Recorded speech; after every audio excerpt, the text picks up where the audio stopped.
This is the original Pooh country. Christopher Robin actually lived somewhere down there. And this is where Winnie the Pooh, Piglet, Eeyore, Owl, Rabbit, and all the rest of them lived and roamed. Nobody seemed to know where they came from. But there they were, in the forest, Kanga and Baby Roo. When Pooh asked Christopher Robin, how did they come here? Christopher Robin said, in the usual way, if you know what I mean, Pooh. And Pooh, who didn't, said, oh. Then he nodded his head twice and said, in the usual way. Ah. Then he went to call upon his friend Piglet to see what he thought about it. And at Piglet's house he found Rabbit. So they all talked about it together. What I don't like about it is this, said Rabbit. Here are we, you, Piglet, and me, and suddenly, and Eeyore, said Pooh. And Eeyore, and then suddenly, and Owl, said Pooh. And Owl. And then all of a sudden, oh, and Eeyore, said Pooh. I was forgetting him. Here we are, said Rabbit, very slowly and carefully, all of us. And then suddenly we wake up one morning, and what do we find? We find a strange animal among us. An animal of whom we have never even heard before. An animal who carries her family about with her in her pocket. Suppose I carried my family about with me in my pocket. How many pockets should I want? 16, said Piglet. 17, isn't it? Said Rabbit. And one more for a handkerchief? That's 18. 18 pockets in one suit. I haven't time. There was a long and thoughtful silence. And then Pooh, who'd been frowning very hard for some minutes, said, I make it 15. What? Said Rabbit. 15. 15 what? Your family. What about them? Pooh rubbed his nose and said he thought Rabbit had been talking about his family. Did I? Said Rabbit carelessly. Yes, you said. Never mind, Pooh, said Piglet impatiently. The question is, what are we to do about Kanga? Oh, I see, said Pooh. The best way, said Rabbit, would be this. The best way would be to steal Baby Roo and hide him. And then, when Kanga says, where's Baby Roo, we say, aha. Aha, said Pooh, practicing. Aha. Aha. Of course, he went on, we could say, aha, even if we hadn't stolen Baby Roo. Pooh, said Rabbit kindly, you haven't any brain. I know, said Pooh humbly. We say aha, so that Kanga knows that we know where Baby Roo is. Aha means we'll tell you where Baby Roo is if you promise to go away from the forest and never come back. Now, don't talk while I think. Pooh went into a corner and tried saying aha in that sort of voice. Sometimes it seemed to him that it did mean what Rabbit said, and sometimes it seemed to him that it didn't. I suppose it's just practice, he thought. I wonder if Kanga will have to practice too, so as to understand it. There's just one thing, said Piglet, fidgeting a bit. I was talking to Christopher Robin, and he said that a Kanga was generally regarded as one of the fiercer animals. I am not frightened of fierce animals in the ordinary way, but it is well known that if one of the fiercer animals is deprived of its young, it becomes as fierce as two of the fiercer animals. In which case, aha is perhaps a foolish thing to say. Piglet, said Rabbit, taking out a pencil and licking the end of it, you haven't any pluck. Now listen, all of you, said Rabbit, when he had finished writing, and Pooh and Piglet sat listening very eagerly with their mouths open. This is what Rabbit read out. Plan to capture Baby Roo. 1. General remarks. Kanga runs faster than any of us, even me. 2. More general remarks. Kanga never takes her eyes off Baby Roo, except when he's safely buttoned up in her pocket. 3. Therefore, if we are to capture Baby Roo, we must get a long start, because Kanga runs faster than any of us, even me. See number 1. 4. A thought. If Roo had jumped out of Kanga's pocket and Piglet had jumped in, Kanga wouldn't know the difference because Piglet is a very small animal. 5. Like Roo. 6. But Kanga would have to be looking the other way first so as not to see Piglet jumping in. 7. See number 2. Kanga never takes her eyes off Baby Roo except when he's safely buttoned up in her pocket. 8. Another thought. But if Pooh was talking to her very excitedly, she might look the other way for a moment. 9, and then I could run away with Roo.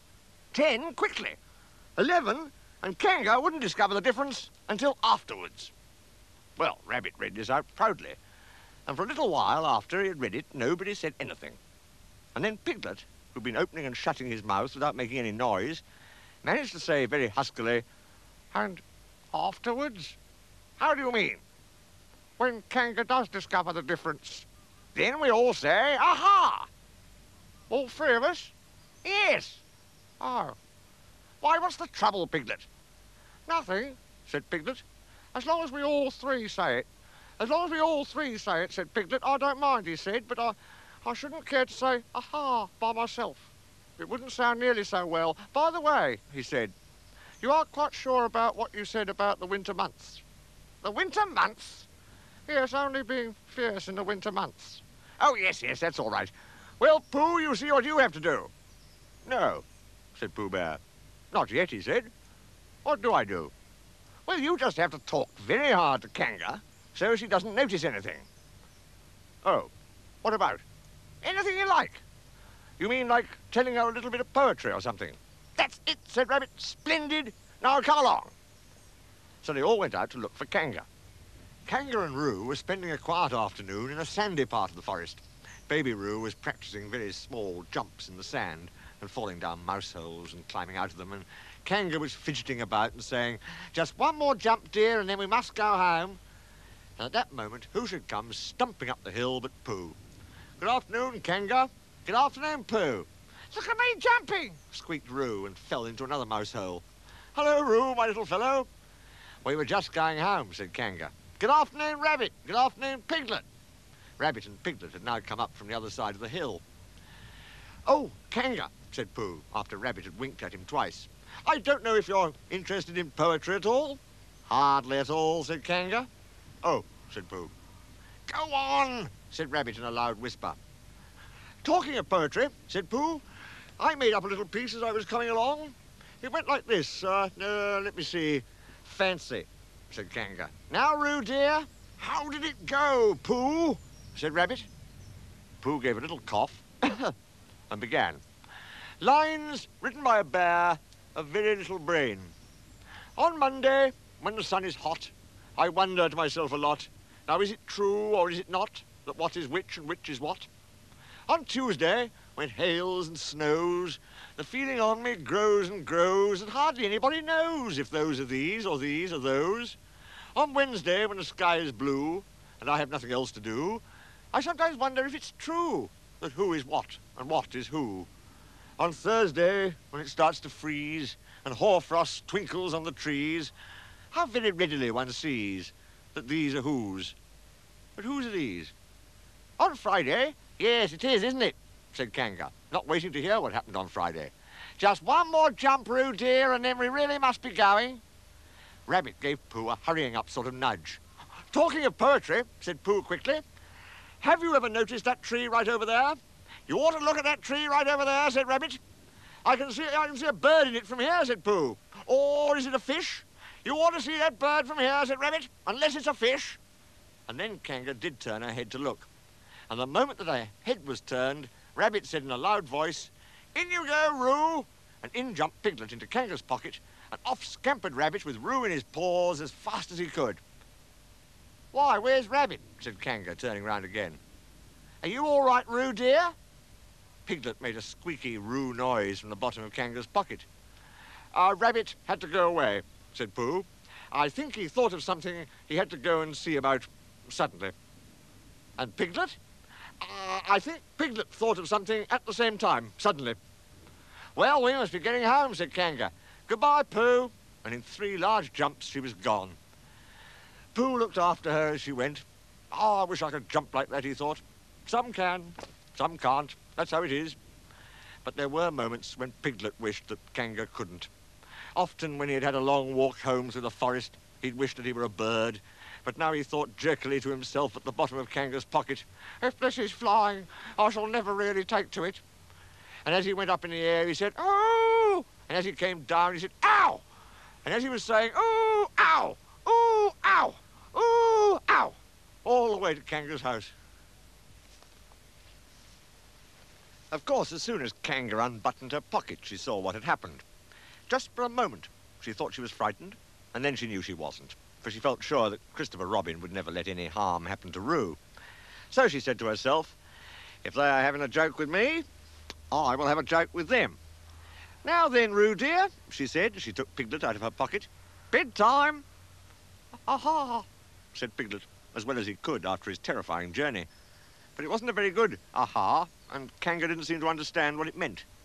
Bath first, said Kanga in a cheerful voice. Ha ha, said Piglet again, looking around anxiously for the others. But the others weren't there. Rabbit was playing with baby Roo in his own house and feeling more fond of him every minute. And Pooh, who had decided to be a Kanga, was still at the sandy place on the top of the forest, practicing jumps.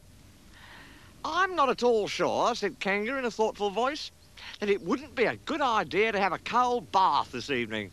Would you like that, Roo dear? Piglet, who had never been really fond of baths, shuddered a long, indignant shudder and said in as brave a voice as he could, Kanga, I see that the time has come to speak plainly. Funny little Roo, said Kanga as she got the bath water ready. I am not Roo, said Piglet loudly. I am Piglet. Yes, dear, yes, said Kanga soothingly, and imitating Piglet's voice too. So clever of him, she went on, as she took a large bar of yellow soap out of the cupboard. What will he be doing next? Can't you see, shouted Piglet. Haven't you got eyes? Look at me. I am looking, Roo dear, said Kanga rather severely. And you know what I told you yesterday about making faces? If you go on making faces like Piglet's, you'll grow up to look like Piglet and then think how sorry you will be. Now then, into the bath and don't let me have to speak to you about it again. Before he knew where he was, Piglet was in the bath, and Kanga was scrubbing him firmly with a large, lathery flannel. You did it on purpose, spluttered Piglet as soon as he could speak, and then accidentally had another mouthful of lathery flannel.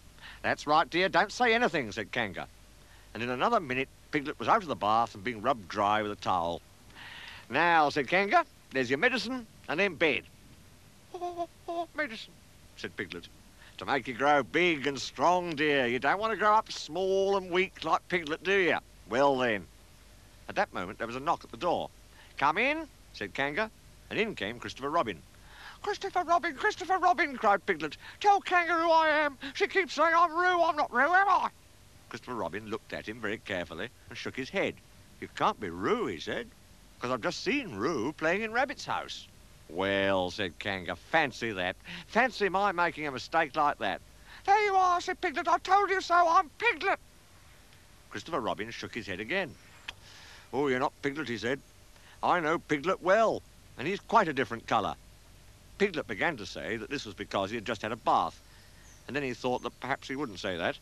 And as he opened his mouth to say something else, Kanga slipped the medicine spoon in and then patted him on the back and told him that it was really quite a nice taste when he got used to it.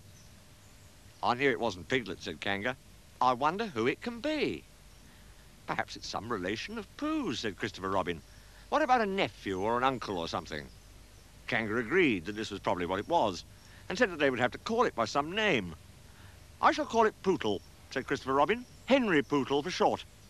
And just when it was decided, Henry Pootle wriggled out of Kanga's arms and jumped to the ground. To his great joy, Christopher Robin had left the door open. Never had Henry Pootle Piglet run so fast as he ran then, and he didn't stop running until he got quite close to his house. But when he was 100 yards away, he stopped running and rolled the rest of the way home so as to get his own nice, comfortable colour again. So Kanga and Roo stayed in the forest, and every Tuesday Roo spent the day with his great friend Rabbit, and every Tuesday Kanga spent the day with her great friend Pooh, teaching him to jump, and every Tuesday Piglet spent the day with his great friend Christopher Robin. So they were all happy again.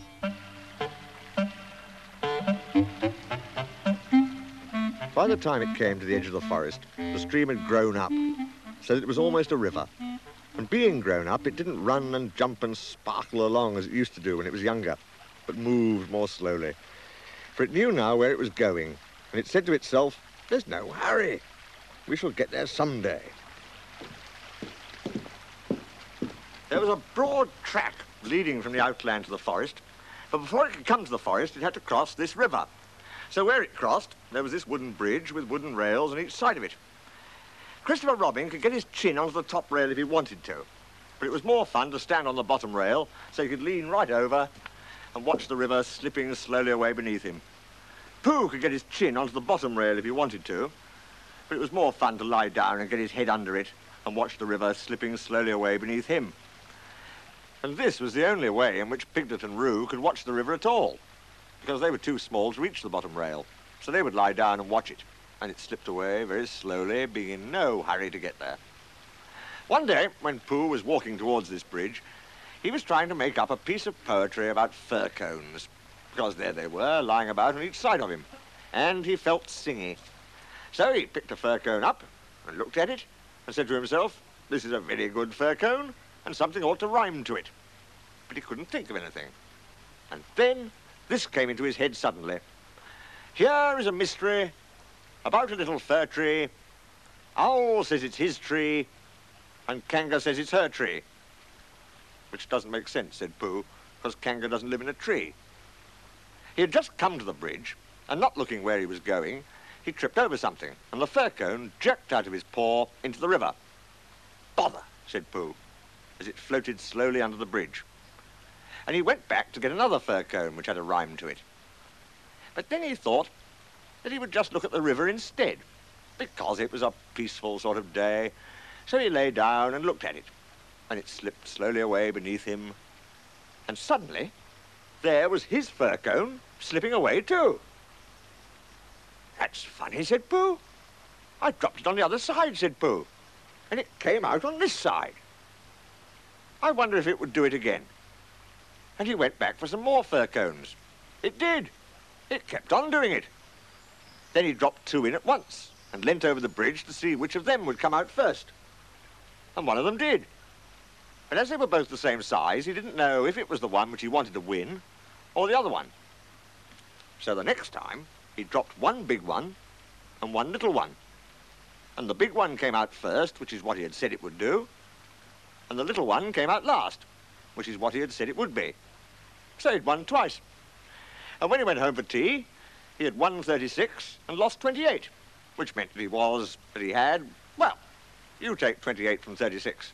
And that's what he was, instead of the other way round.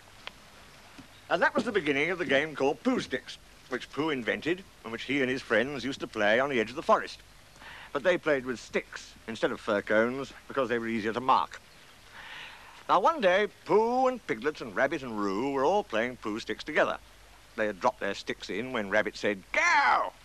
And then they had hurried across to the other side of the bridge, and now they were all leaning over the edge, waiting to see whose stick would come out first. But it was a long time coming, because the river was very lazy that day and hardly seemed to mind if it didn't ever get there at all. "I can see mine," cried Roo. "No, I can't. It's something else. Can you see yours, Piglet? I thought I could see mine, but I couldn't. There it is. No, it isn't. Can you see yours, Pooh?" "No," said Pooh. "I expect my stick's stuck," said Roo. "Rabbit, my stick's stuck. Is your stick stuck, Piglet?" "They always take longer than you think," said Rabbit. "How long do you think they'll take?" asked Roo. "I can see yours, Piglet," said Pooh suddenly. "Mine's a sort of greyish one," said Piglet, not daring to lean too far over in case he fell in. "Yes, that's what I can see. It's coming on to my side." Rabbit leant further over than ever, looking for his, and Roo wriggled up and down, calling out, "Come on, stick, stick, stick, stick." And Piglet got very excited, because his was the only one which had been seen, and that meant that he was winning. "It's coming," said Pooh. "Are you sure it's mine?" squeaked Piglet excitedly. "Yes, because it's grey, a big grey one. Here it comes, a very big grey...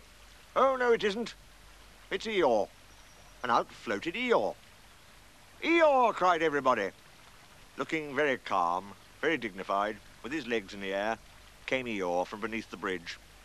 "It's Eeyore!" cried Roo, terribly excited. "Is that so?" said Eeyore, getting caught up by a little eddy and turning slowly round 3 times. "I wondered." "I didn't know you were playing," said Roo. "I'm not," said Eeyore. "Eeyore, what are you doing there?" said Rabbit. "I'll give you 3 guesses, Rabbit. Digging holes in the ground, wrong. Leaping from branch to branch of a young oak tree, wrong. waiting for somebody to help me out of the river? Right. Give Rabbit time and he'll always get the answer. But Eeyore, said Pooh in distress, how shall we... Do you think if we... Yes, said Eeyore. One of those would be just the thing. Thank you, Pooh. He's going round and round, said Roo, much impressed. And why not? Said Eeyore coldly. I can swim too, said Roo proudly. Not round and round, said Eeyore. It's much more difficult. I didn't want to come swimming at all today, he went on, revolving slowly. But if, when in, I decide to practice a slight circular movement from right to left, or perhaps I should say, he added, as he got into another eddy, from left to right, just as it happens to occur to me, it is nobody's business but my own. There was a moment's silence while everybody thought. I've got a sort of idea, said Pooh at last, but I don't suppose it's a very good one. I don't suppose it is either, said Eeyore. Go on, Pooh, said Rabbit. Let's have it. Well, if we all threw stones and things into the river on one side of Eeyore, the stones would make waves, and the waves would wash him to the other side. That's a very good idea, said Rabbit. And Pooh looked happy again. Very, said Eeyore. When I want to be washed, Pooh, I'll let you know. Supposing we hit him by mistake, said Piglet anxiously. Or supposing you missed him by mistake, said Eeyore. Think of all the possibilities, Piglet, before you settle down to enjoy yourselves. But Pooh had got the biggest stone he could carry and was leaning over the bridge, holding it in his paws. I'm not throwing it. I'm dropping it, Eeyore, he explained. And then I can't miss. I mean, I can't hit you. Could you stop turning round for a moment? Because it muddles me rather. No, said Eeyore. I like turning round. Rabbit began to feel that it was time he took command. Now, Pooh, he said, when I say now, you can drop it. Eeyore, when I say now, Pooh will drop his stone. Thank you very much, Rabbit, but I expect I shall know. Are you ready, Pooh? Piglet, give Pooh a little more room. Get back there, Roo. Are you ready? No, said Eeyore. No, said Rabbit.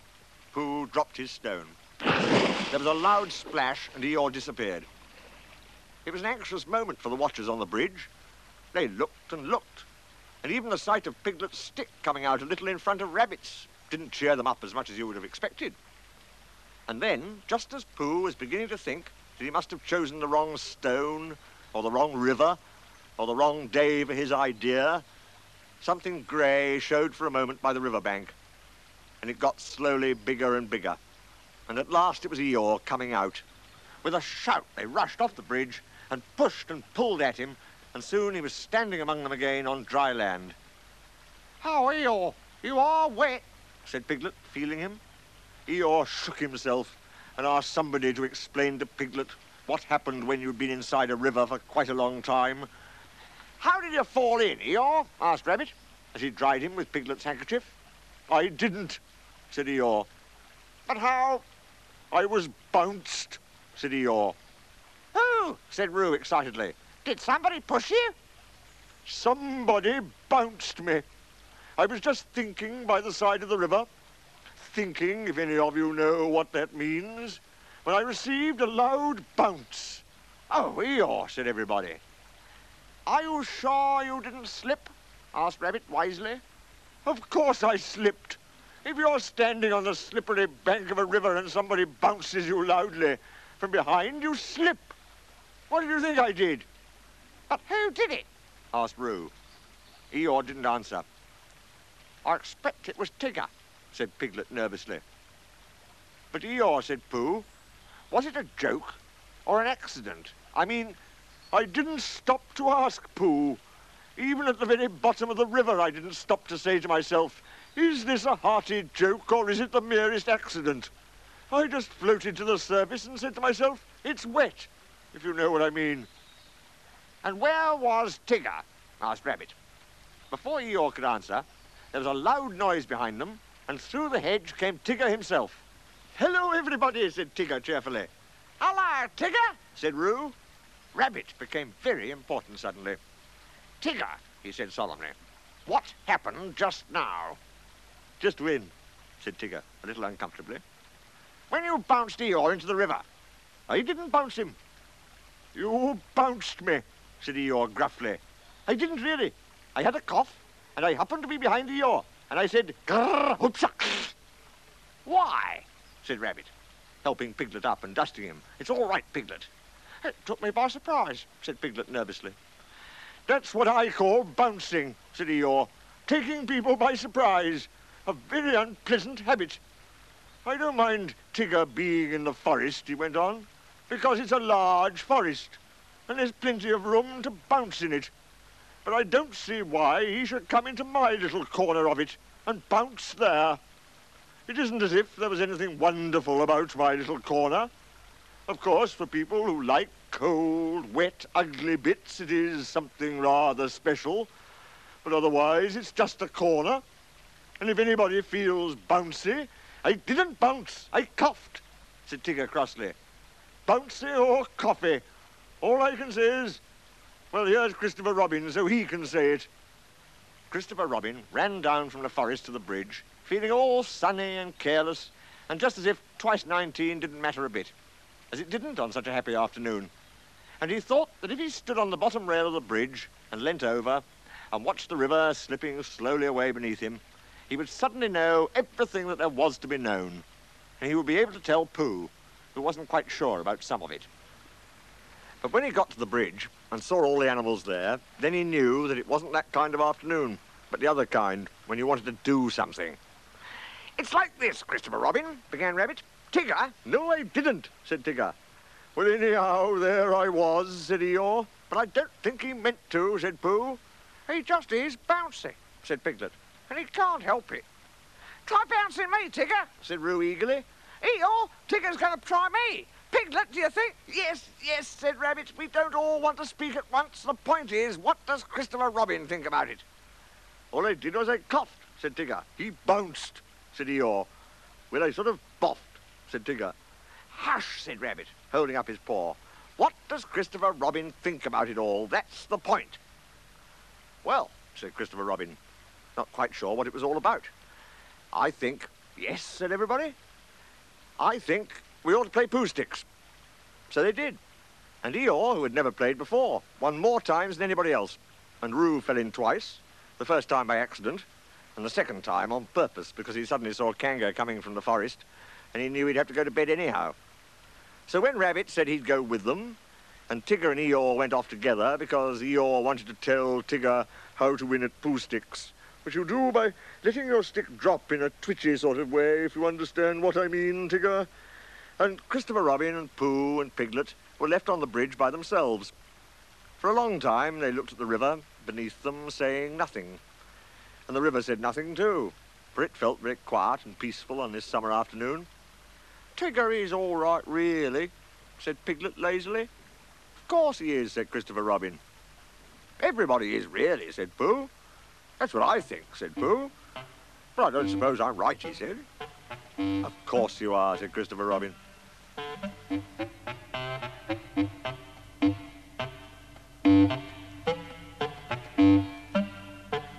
It was going to be one of Rabbit's busy days. As soon as he woke up, he felt important, as if everything depended upon him. It was just a day for organising something, or for writing a notice signed Rabbit, or for seeing what everybody else thought about it. It was a perfect morning for hurrying round to Pooh and saying, very well then, I'll tell Piglet. And then going to Piglet and saying, Pooh thinks, but perhaps I'd better see Owl first. It was a captainish sort of day, when everybody said yes, Rabbit, and no, Rabbit, and waited until he had told them. He came out of his house and sniffed the warm spring morning as he wondered what he would do. After all, said Rabbit to himself, Christopher Robin depends on me. He's fond of Pooh and Piglet and Eeyore, and so am I. But they haven't any brain. Not to notice. And he respects Owl because you can't help respecting anybody who can spell Tuesday, even if he doesn't spell it right. But spelling isn't everything. There are days when spelling on Tuesday simply doesn't count. And Kanga is too busy looking after Roo, and Roo is too young, and Tigger too bouncy to be of any help.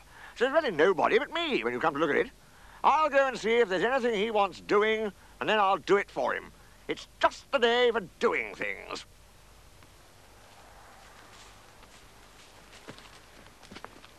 Rabbit hurried on to the edge of the 100-acre wood, feeling more important every minute, and soon he came to the tree where Christopher Robin lived.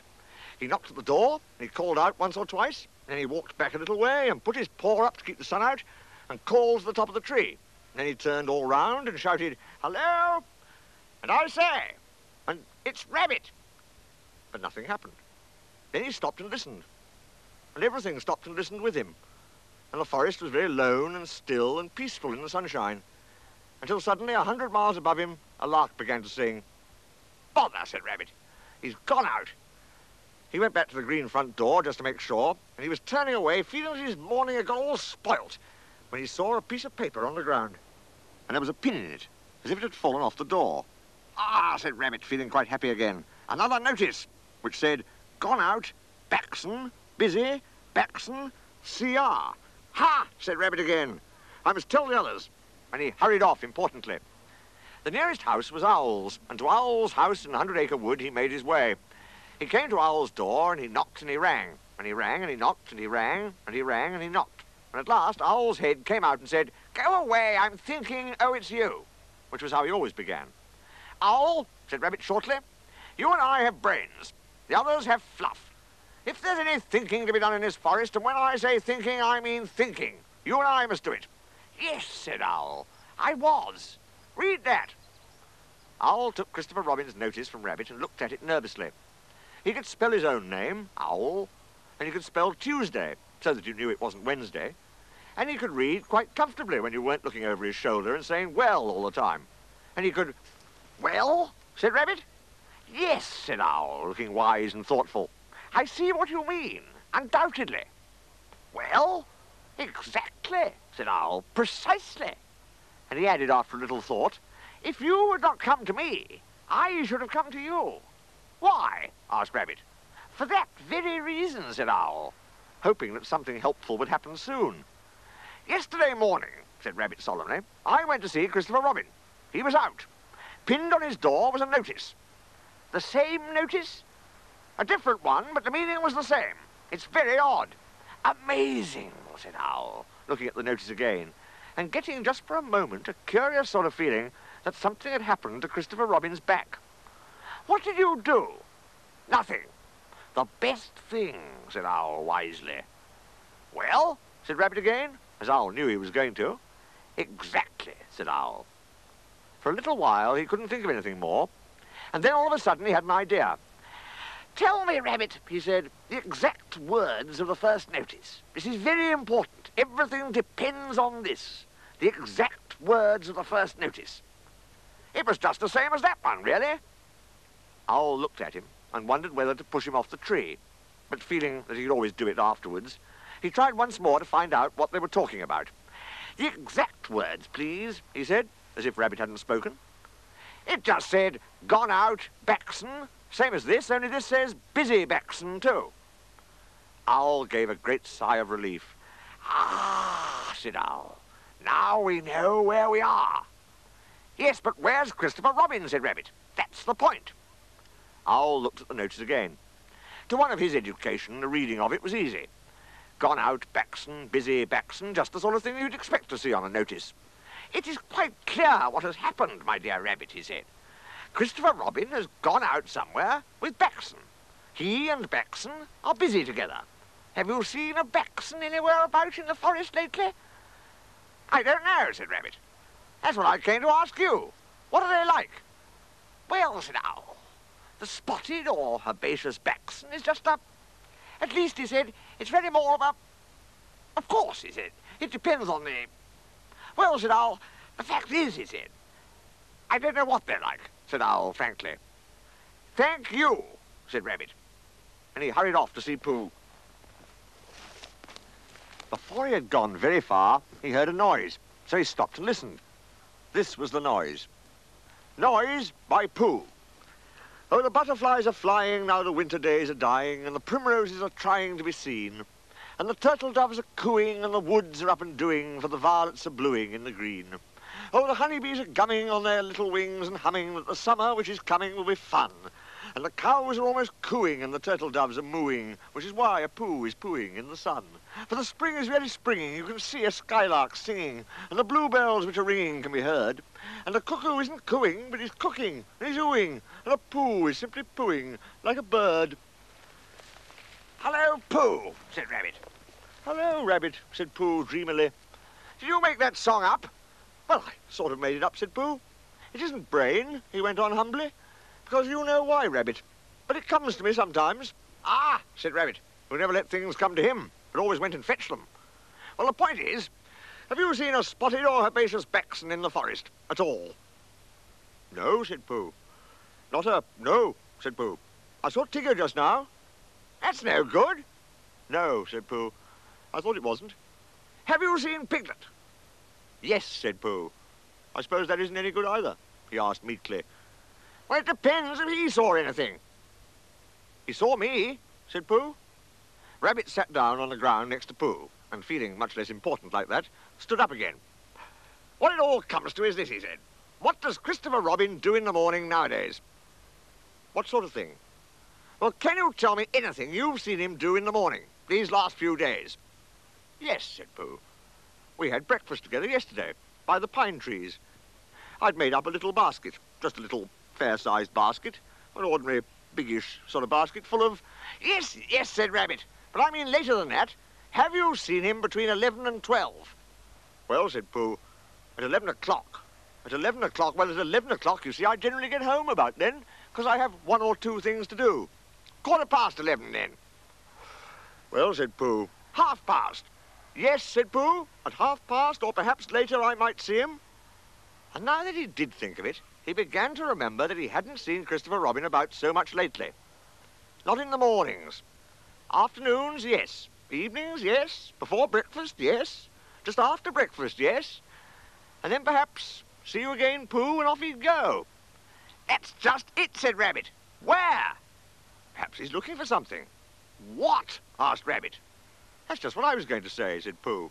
And then he added, "Perhaps he's looking for a spotted or herbaceous baxen?" "Yes," said Pooh, "one of those, in case it isn't." Rabbit looked at him severely.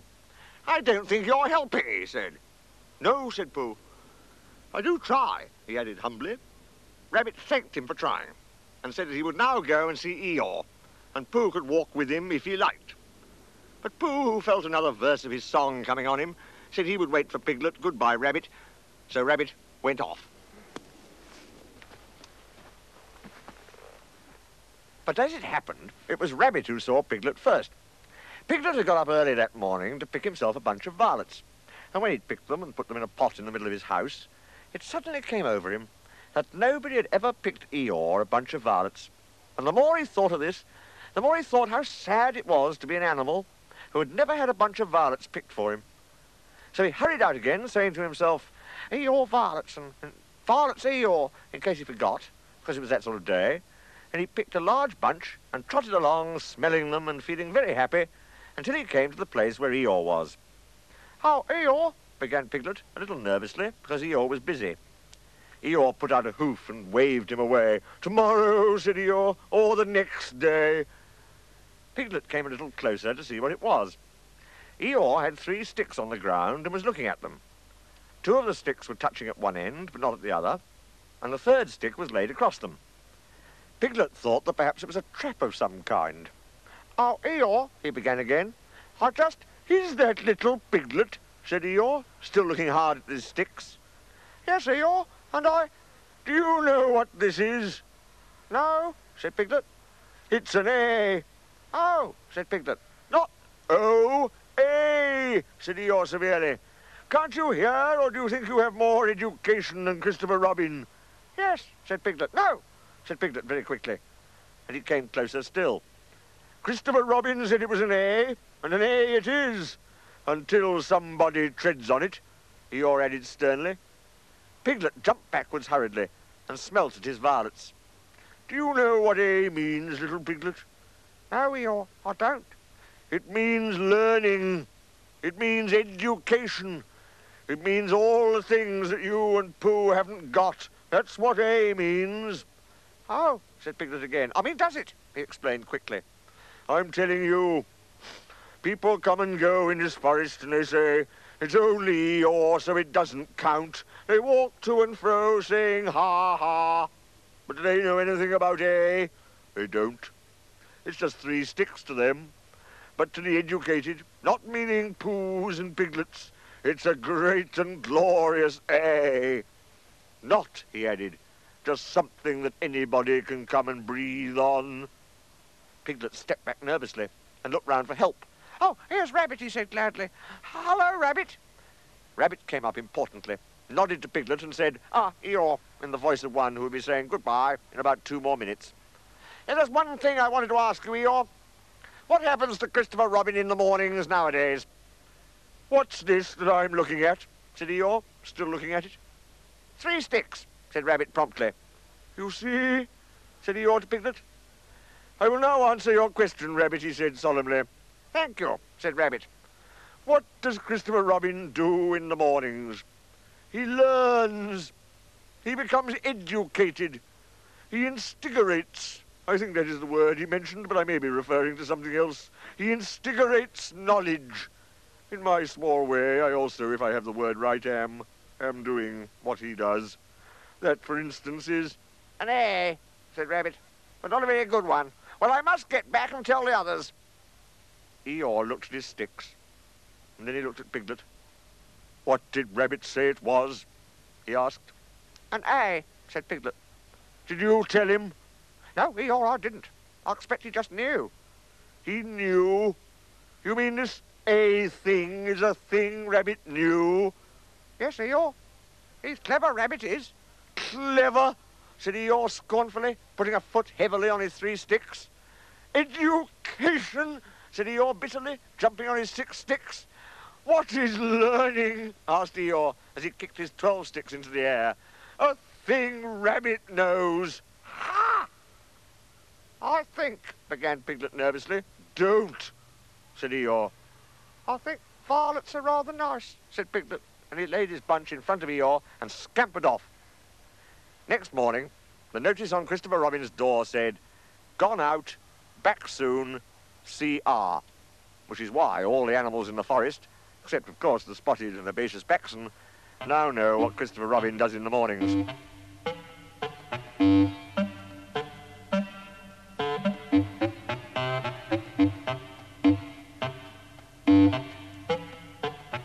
Christopher Robin was going away. Nobody knew why he was going. Nobody knew where he was going. Indeed, nobody even knew why he knew that Christopher Robin was going away. But somehow or other, everybody in the forest felt that it was happening at last. Even smallest of all, a friend and relation of Rabbit's, who thought he had once seen Christopher Robin's foot, but couldn't be quite sure because perhaps it was something else. Even S.O.A. told himself that things were going to be different.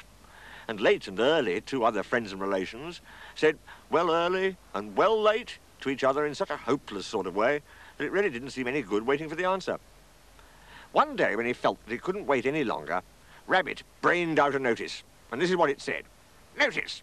A meeting of everybody will meet at the house of Pooh Corner to pass a resolution, by order, keep the left, signed Rabbit. He had to write this out 2 or 3 times before he could get the resolution to look like what he thought it was going to when he began to spell it. But when at last it was finished, he took it round to everybody and read it out to them. And they all said they would come. Well, said Eeyore, that afternoon, when he saw them all walking up to his house, this is a surprise. Am I asked too? Don't mind Eeyore, whispered Rabbit to Pooh. I told him all about it this morning. Everybody said, how do you do, to Eeyore, and Eeyore said that he didn't, not to notice, and then they sat down. And as soon as they were all sitting down, Rabbit stood up again. We all know why we're here, he said. But I have asked my friend Eeyore, that's me, said Eeyore, grand. I have asked him to propose a resolution. Now then, Eeyore, he said.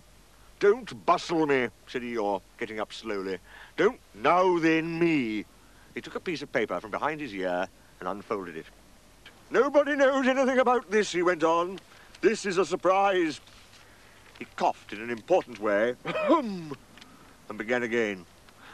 What nots and et ceteras.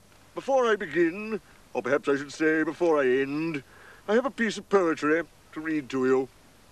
Hitherto, Hitherto, a long word meaning, well, you'll see what it means directly. Hitherto, as I was saying, all the poetry in the forest has been written by Pooh, a bear with a pleasing manner, but a positively startling lack of brain. The poem which I am now about to read to you was written by Eeyore, or myself, in a quiet moment. If somebody will take Roo's bullseye away from him and wake up Owl, we shall all be able to enjoy it. I call it Poem. This was it. Christopher Robin is going, at least I think he is, where?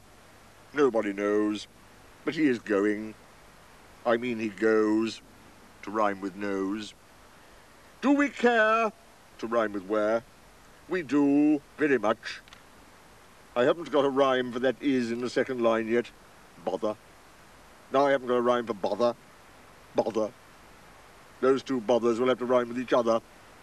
Bother. The fact is, this is more difficult than I thought.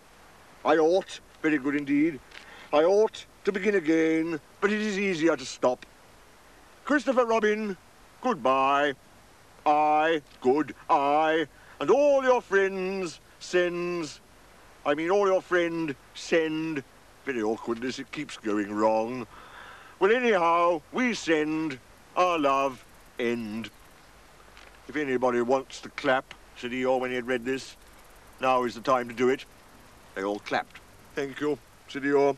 Unexpected and gratifying, if a little lacking in smack. It's much better than mine, said Pooh admiringly, and he really thought it was. Well, explained Eeyore modestly, it was meant to be. The resolution, said Rabbit, is that we all sign it and take it to Christopher Robin. So it was signed.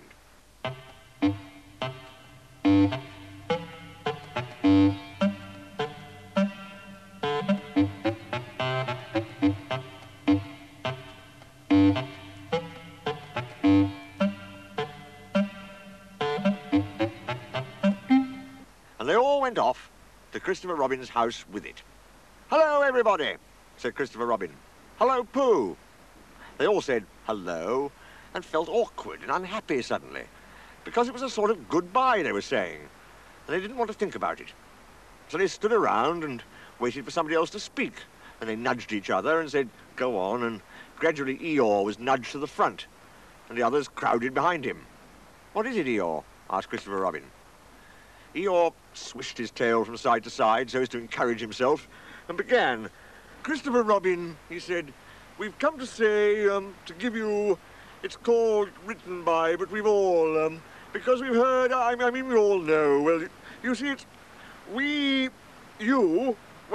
that to put it as shortly as possible is what it is.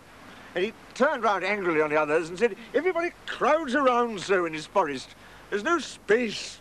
I never saw a more spreading lot of animals in my life. Can't you see that Christopher Robin wants to be alone? I'm going. And he humped off. Not quite knowing why, the others began edging away. And when Christopher Robin had finished reading Poem and was looking up to say thank you, only Pooh was left. It's a comforting sort of thing to have, said Christopher Robin, folding up the paper and putting it in his pocket. Come on, Pooh. And he walked off quickly. Where are we going? Said Pooh, hurrying after him, and wondering whether it was to be an explore or a what shall I do about you-know-what. Nowhere, said Christopher Robin. So they began to go there. And after they had walked a little way, Christopher Robin said, what do you like doing best in the world, Pooh? Well, said Pooh, what I like best. And then he had to stop and think. Because although eating honey was a very good thing to do, there was a moment just before you began to eat it which was better than when you were. But he didn't know what it was called. And then he thought that being with Christopher Robin was a very good thing to do. And having Piglet near was a very friendly thing to have. And so when he had thought it all out, he said, what I like best in the whole world is me and Piglet going to see you, and you saying, what about a little something? And me saying, well, I shouldn't mind a little something, should you, Piglet? And it being a hummy sort of day outside, and birds singing. I like that too, said Christopher Robin. But what I like doing best is nothing. How do you do nothing? Asked Pooh, after he had wondered for a long time. Well, it's when people call out at you just as you are going off to do it. What are you going to do, Christopher Robin? And you say, oh, nothing. And then you go and do it. Oh, I see, said Pooh. This is a nothing sort of thing that we're doing now. Oh, I see, said Pooh again. It means just going along, listening to all the things you can't hear, and not bothering. Oh, said Pooh. They walked on, thinking of this and that, and by they came to an enchanted place on the very top of the forest, which is 60-something trees in a circle. And Christopher Robin knew that it was enchanted, because nobody had ever been able to count whether it was 63 or 64, not even when he tied a piece of string round each tree after he'd counted it. Being enchanted, the floor wasn't like the floor of the forest, gorse and bracken and heather, but close-set grass, quiet and smooth and green.